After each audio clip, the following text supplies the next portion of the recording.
profe, porque me llamó la atención que mencionaras que quieres hablar del aumento al salario mínimo en El Salvador.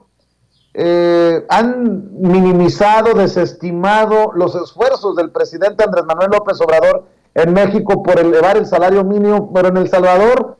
pues siguen básicamente los mismos pasos. Cuéntame, es creo del 20%, es un duro, fuerte aumento. Sí, mira, Vicente, me gusta hablar del tema del Salvador porque últimamente Nayib Bukele ha estado dando pasos en una dirección muy similar a la del presidente Andrés Manuel López Obrador. Se utilizan lenguajes parecidos, los de antes, los medios chayoteros, los medios tradicionales, que al perder su chayote no dejan margen de maniobra para la actuación política sin alguna crítica denostativa. La relación de los medios tradicionales con las cúpulas empresariales salvadoreñas, a su vez vinculadas a funcionarios del FMLN, que era el PRD, digamos la anterior izquierda salvadoreña, que hicieron exactamente lo mismo que los del PRD en México, que es aliarse con el PAN. Entonces imagínate esa izquierda que se alía con lo más podrido y lo más recalcitrante de la derecha, que allá en El Salvador es arena, que sería el PAN, que aquí es tierra, ¿no? O lodo. Pero entonces Nayib Bukele va teniendo un panorama similar, guardadas sean las proporciones a lo que nos encontramos en México. Ha ido combatiendo a las élites empresariales, también mediáticas y políticas. A todas las ha ido barriendo poco a poco. Ha descubierto las corruptelas de los empresarios con los políticos de Arena y del FMLN, y también los vínculos de estos con los medios de comunicación. La diferencia es que Nayib Bukele se ha metido a la cárcel, vaya, por ejemplo, a la esposa del expresidente Funes y a su suegro de Funes, y el mismo Funes hoy se dice, digamos que sería el equivalente al Felipe Calderón mexicano, se dice perseguido político. Otra cosa que ha hecho Nayib Bukele es desafiar de alguna manera la dolarización que existe en El Salvador al aprobar como moneda de curso legal al Bitcoin, y también les dice: no es obligatorio su uso, es voluntario, pero sirve para que haya margen de maniobra. Primero, para evitar pagar las tasas de interés que se pagan, y segundo, para saber cómo se va moviendo el dinero y con ello combatir el lavado de dinero. Pero también otra cosa importante con el salario mínimo. Me parece muy interesante, Vicente, que Nayib Bukele está aplicando medidas keynesianas. Recordemos que el keynesianismo es una teoría política que surge de John Maynard Keynes, o Keynes, que viene de la Gran Bretaña de 1936 como respuesta al colapso de 1929 de Wall Street, cuando se habla, Vicente, de que las fuerzas del mercado solitas se autorregulan, que era lo que decía la economía ortodoxa, el liberalismo económico. Pues resulta que el keynesianismo les dice: pues este es el estudio de caso que nos permite identificar que no necesariamente cuando hay anarquía del mercado, cuando el mercado se intenta regular con la oferta y la demanda, y que la mano invisible les ayuda a encontrar el punto en el que son más efectivos y el punto de equilibrio, pues resulta que hay un desastre y hay un colapso. Y los mismos que piden que el Estado no intervenga en la regulación de la economía, pues son los mismos que luego corren cuando hay una crisis a pedirle al Estado que intervenga para que les ayude, digamos, a amortizar sus deudas, que les respalde y que con el dinero público pues regulariza nuevamente la economía. Bueno, el keynesianismo dice que el Estado es el encargado, Vicente, sin ser un Estado paternalista, más bien un Estado creativo, que el Estado tiene que tener instituciones fuertes para generar demanda agregada y también para ampliar las opciones laborales. Luego entonces un Estado, un gobierno, para que la gente nos entienda, porque fíjate que la otra vez me pasó una cosa muy chistosa.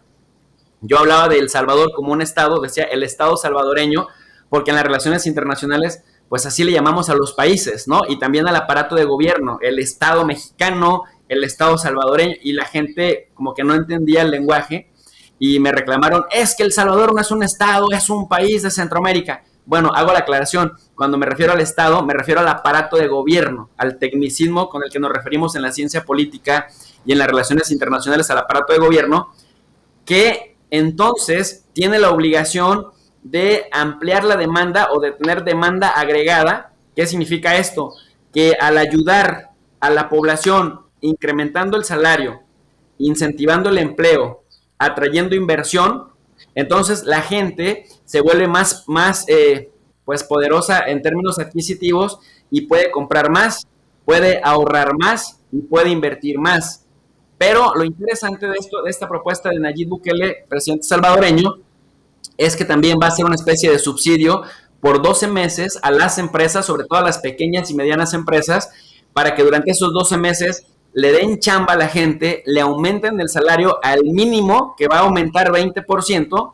y durante 12 meses es el gobierno salvadoreño el que va a estar pagando ese aumento, en lo que las empresas tienen ese periodo, ese margen de maniobra para crecer, para estabilizarse, y para que una vez que el gobierno le retire esa ayuda en el mes número 13, ya las empresas por sí solas puedan seguir caminando, pero respetando el aumento del salario mínimo en 20%, con lo cual Nayib Bukele espera corregir otros vicios relacionados con desincentivar la delictividad, desincentivar también la migración al exterior, con el lema de que si la gente quiere migrar, que migre por gusto, pero no por necesidad, que también es una frase muy parecida del presidente López Obrador. Y la otra, Vicente, muy interesante, que esto va acompañado de la creación de infraestructura, sobre todo en la zona metropolitana de San Salvador, con un tren